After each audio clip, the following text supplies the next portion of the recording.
How did you become a choreographer on the show? Because I had been choreographing, and the choreographer that was on the show left. And so I went, hello, I could do that.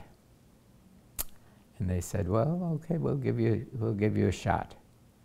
And it's very interesting because it really is two different fields. Choreographing for the stage is just that proscenium, you know, it's one, and choreographing for television is for all the different cameras. You need to be aware of what you're doing for what camera and what it is you're trying to say. So did you have to work closely with the directors then? Yes, yeah, and then ultimately that's why I became a director as well, so that I could be the judge and jury. And was that always a pretty collaborative process in working with the other departments on Yes. choreography? Yes. Yeah, it was just one of those things because it really needs to be something that you do with all the other departments, and everybody has to be wanting the same thing, you know. No, I don't look good in green, so don't put me in green. So you worked with costume and wardrobe early Sure. on as well? Yeah.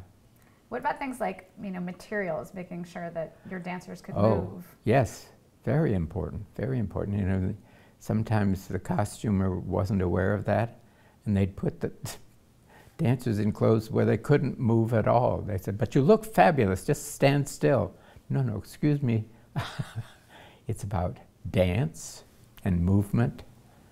So all of that just comes into play. What's your process for coming up with choreography? Are you sitting alone with the music and dancing in a studio by yourself? Like, how do you come up with moves?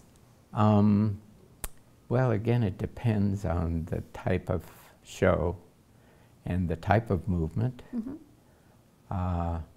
And when I was studying at Juilliard, I took modern dance and ballet. And then I did some tap as well.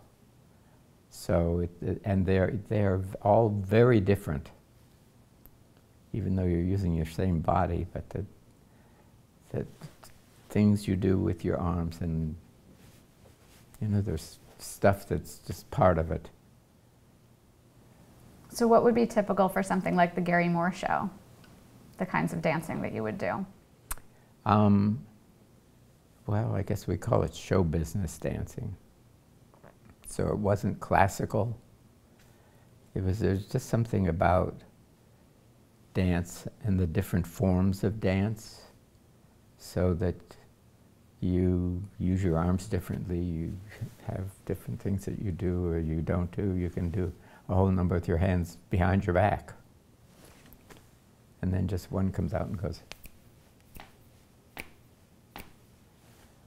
And a snap can change everything, you know? It's just weird. So what was a typical work week for you on a variety show like that? Well, it was usually 5 days of working and then 2 days off. It was very often a Saturday or a Sunday, but not necessarily.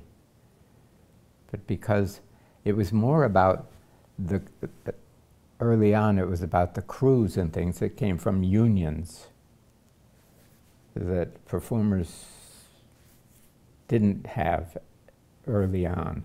Mm. And then as unions became something that we all had to belong to, and it was just something that was part of life. How much time would you have with rehearsals with your dancers? Never enough. Really? Well, hardly ever. There was always that, oh, if I just had one more half hour, just one, give me 10 minutes, I'm almost done. They go, sorry, Kevin, break. Are there any particularly memorable moments you have from the Garry Moore Show? Working with any guest stars or? Well, yeah, I mean, it's during that time that I first worked with Carol Burnett and Julie Andrews. And then, as I said, I may have mentioned that Dom DeLuise and I were roommates in summer stock, so people like that, I would, whenever possible, I would use them for television.